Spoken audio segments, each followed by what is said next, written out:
KD group study में आपका बहुत बहुत स्वागत है। इससे पहले कि हम लोग आगे बढ़े, आप अपने प्यारे से चैनल केडी ग्रुप स्टडी को सब्सक्राइब कर दीजिए। आइए बिना किसी देरी के अपने क्वेश्चन पर चलते हैं।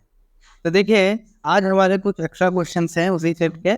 उस दिन तक ये सिलसिला चलेगा, मैं काफ़ी क्वेश्चंस आपको कराऊंगा। कोशिश करूंगा 2-3 वीडियोज डाल के जल्दी जल्दी चीज़ों को समाप्त कर दूँ। अभी थोड़े थोड़े छोटे छोटे वीडियोज इसलिए बना रहा हूँ क्योंकि ऑडियंस इतनी नहीं है। जैसे जैसे ऑडियंस बढ़ेगी मैं लॉन्ग वीडियोज़ बनाने लगूंगा। ठीक है, अब चलिए इसको देखते हैं। यदि एक सेट आपको ये दिया है, एक सेट ये दिया, एक सेट ये दिया, आपसे पूछ रहा है A-B यूनियन ऑफ बी, सी का मान ज्ञात कीजिए। बहुत सरल है, आइए करते हैं, बहुत ही सरल है। सॉल्यूशन, एक काम करते हैं, पहले तो गिवन है उसको लिख लेते हैं। गिवन यानी कि दिया है, क्या दिया है? A इज इक्वल टू 1 2 3 4 और B इज इक्वल टू क्या दिया है? 2 3 4 6 8 2 3 4 6 एंड 8 और आपको C इज इक्वल टू क्या दे रहा है? C इज इक्वल टू आपको कह रहे हैं ये हम देंगे 3 4 5 एंड 6। अभी आपसे वैल्यू की पूछ रहे हैं आप, टू फाइंड। हमें फाइंड क्या करना है? ज्ञात करना है। क्या फाइंड करना है? हमें फाइंड करना है A-B यूनियन ऑफ B-C। तो चलिए कार्यक्रम को आगे बढ़ाते हैं।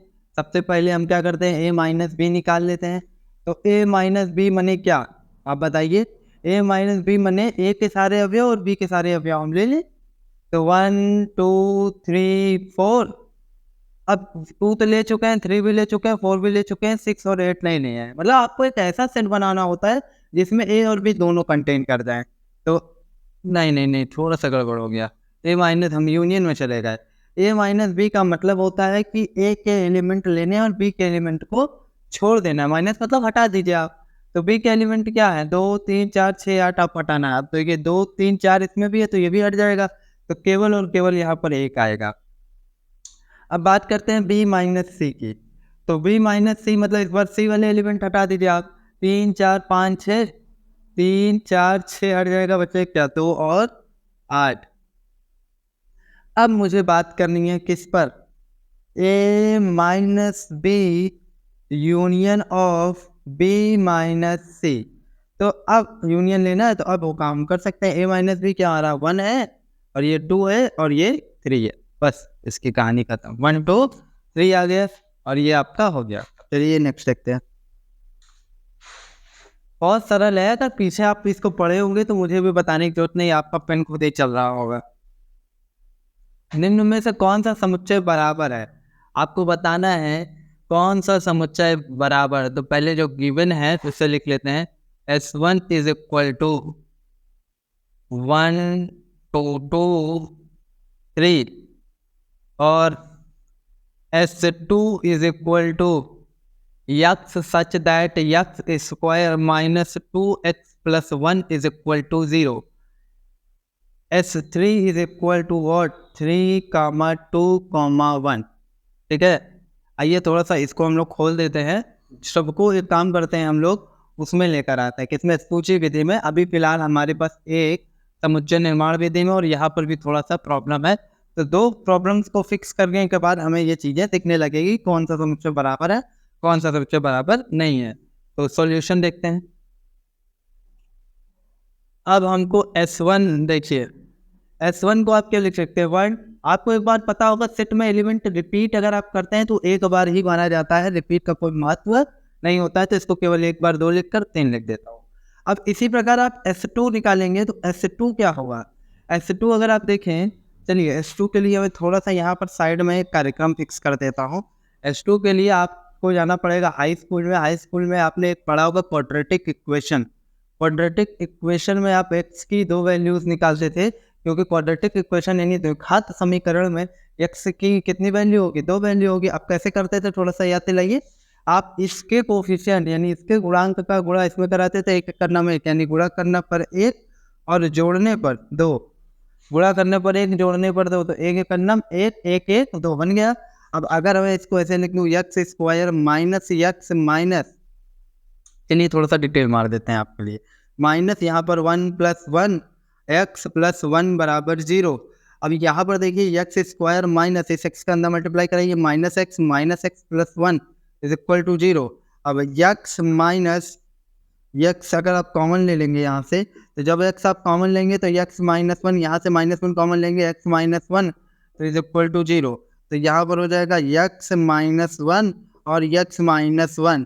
तो आप ये कह सकते हैं कि x - 1 का होल स्क्वायर यानी कि x - 1 = 0, यानी x = इसके दो मूल यानी दो रूट आएंगे जो दोनों के सेम होंगे 1 1। लेकिन हम एक और, क्योंकि स्क्वायर लगा तो एक बार वो नीचे की 0 जाएगा, और जबकि सेम होने के कारण इसलिए मैंने एक ही बार निकाल दिया कि हर सिचुएशन में आपको 1 मिलेगा। तो यहाँ पर 1, 1 नहीं लिखेंगे क्योंकि हम जानते हैं कि सेट में एलिमेंट को रिपीट नहीं करते, तो केवल 1 लिख के खुश हो जाएंगे बस। S3 = कितना हो जाएगा? 3 2 1 3 2 1। अब आप खुद ही बताइए कौन से सेट बराबर है। मैं कुछ नहीं करूंगा, आप ही बता देंगे कि अब कौन सा सेट बराबर। बताइए, S1 बराबर है S2 के कि S2 बराबर है S3 के? क्लियर बात है, S1 के सारे एलिमेंट S3 में है और S3 के सारे एलिमेंट S1 में है, मतलब क्रम ही तो इधर उधर है, बाकी मिल तो सारे एलिमेंट रहेंगे। और बराबर समान समझ चाहिए परिभाषा कि अगर इसके सारे एलिमेंट इसमें मौजूद है और इसके सारे एलिमेंट इसमें मौजूद है तो वो दोनों बराबर हो जाएंगे। तो यहाँ आप लिख सकते हैं, एक तर्क दे दीजिए, स्पष्ट है कि S1 = S3, यानी तो ये दो सेट बराबर है। एक लास्ट क्वेश्चन कर लेते हैं, फिर आज का हमारा काम खत्म।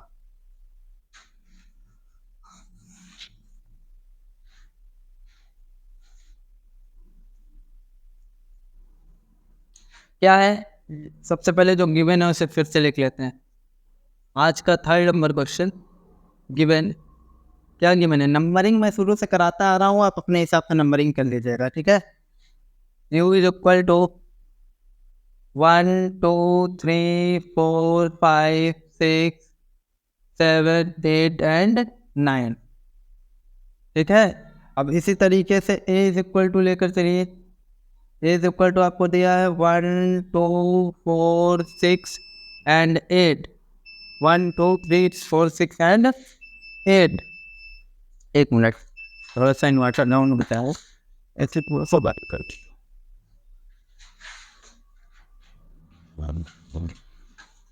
1 2 4 6 8, ठीक है?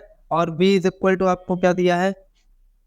B = आपको दिया है 2 3 4 6 and 8। और C = आपको क्या दिया है? 3 4 5 and 6। अब आपको क्या फाइंड करना है? A - B union of B - C, ठीक? नहीं ना, गड़बड़ हो गया। हम लोग लास्ट क्वेश्चन कर रहे थे ना, जो हमने लिख दिया था 2 ABC की वैल्यूज में थोड़ा सा गड़बड़। अच्छा, वैल्यूज मैं वहीं से यूज कर लूँ क्या? चलिए वहीं से यूज कर लेता हूँ। दोबारा लिखूंगा तो ऐसे भी जगह कम है, लिखने को तो लिख सकते हैं, आप लोग लिख दीजिएगा, बाकी जगह कम है तो हम डायरेक्ट काम करते हैं। तो हमको प्रूफ करना है कि A intersection B union C आपका बराबर होगा A intersection B union of A intersection C। अब देखिए, आप लेफ्ट हैंड साइड ले लीजिए। लेफ्ट हैंड साइड यानी A intersection B union C कैसे निकलेगा? मैं आपसे पूछा हूँ कैसे निकलेगा। तो आप कहेंगे कि सबसे पहले B यूनियन C निकाल दीजिए आप। तो B यूनियन C मतलब एक ऐसा सेट जो B और C दोनों के लिमिट रखते हैं। इसको निकालने का तरीका है, B वाले में से आप पूरा उतार लीजिए। तो क्या है? 1 है, 3 है, 5 है, 7 है और 8 है। और C वाले में से वो उतारिए जो B में नहीं हो। तो 2 नहीं उतारे हैं तो 2 उतार लेते हैं, काम करते हैं। 3 उतार चुके हैं, 4 नहीं उतारे हैं, 4 भी ले लेते हैं। काम करते हैं, 5 उतारा हमने, 5 लिया है। 6 भी नहीं लिया है तो 6 ले लेते हैं, और 7 ले चुके हैं। तो ये आएगा आपका B यूनियन C। अब एक काम कीजिए, A के साथ इसका इंटरसेक्शन ले लीजिए, B यूनियन C। मतलब A में और इसमें कौन कौन एलिमेंट मैच कर रहा है। तो A अगर आप देखें तो 1 2 4 6 8, तो 1 मिल रहा है, 1 2 4 6 8 पूरा वही आ गया। देखिए 1 2 4 6 8 और उसमें 1 2 4 6 8 है A वाले में, तो मैच कर गया, इसे पूरा ले लिया। ये आपका मिल गया लेफ्ट हैंड साइड। अब एक काम करते हैं, इसी प्रकार हम राइट हैंड साइड निकाल ले लेते हैं। राइट हैंड साइड में क्या है, A intersection B union of A intersection C. तो ए इंटरसेक्शन बी अगर हम निकालेंगे तो ए इंटरसेक्शन बी कितना हो जाएगा, ए इंटरसेक्शन बी यानी ए और बी में का कॉमन पार्ट। तो ए बी में क्या मिल रहा है, 1 मिल रहा है, 1 मिल रहा है, और 3 5 7 8 1 और 8, बस 1 और 8 मिल रहा है, 1,8। इंटरसेक्शन लेना तो केवल 1 और 8 ही मिल रहा है, 1 मिल रहा है, ये इंटरसेक्शन में 1 मिल रहा है और 8 मिल रहा है, ठीक है, और कुछ नहीं मिल रहा है। अब ए इंटरसेक्शन सी की आप बात कीजिए, ए इंटरसेक्शन सी की अगर आप बात करेंगे, ए और सी में क्या मिल रहा है, 2 4 2 4 2 4, ठीक है, और क्या मिल रहा है, 1 नहीं मिल रहा है, 6, हाँ 6 मैच कर रहा है, देखिए ए और सी में 6 ले लीजिए, और 8 नहीं मैच कर रहा है। अब कह रहा है इन दोनों का यूनियन ले लीजिए, A intersection B union of A intersection C. तो जब इन दोनों का आप यूनियन लेंगे तो पूरे एलिमेंट आ जाएंगे, 1 8 2 4 6 2 1 8 2 4 6 1 8 2 4 6 1 2 4 6 8, बात वही है, क्रम ही तो इधर उधर है। तो जो एलिमेंट इसमें वही एलिमेंट इसमें, और जो एलिमेंट इसमें वही एलिमेंट इसमें, तो हम कह देंगे कि ये दोनों क्या है, आपस में बराबर है। लास्ट में बस आप बराबर लिख दीजिएगा, कहानी इसकी खत्म हो जाएगी। तो उम्मीद करते हैं वीडियो आपको पसंद आया होगा, पसंद आया हो तो यार लाइक कमेंट और सब्सक्राइब जरूर कर लेना। मिलते हैं नेक्स्ट वीडियो में कुछ और धमाकेदार क्वेश्चन के साथ।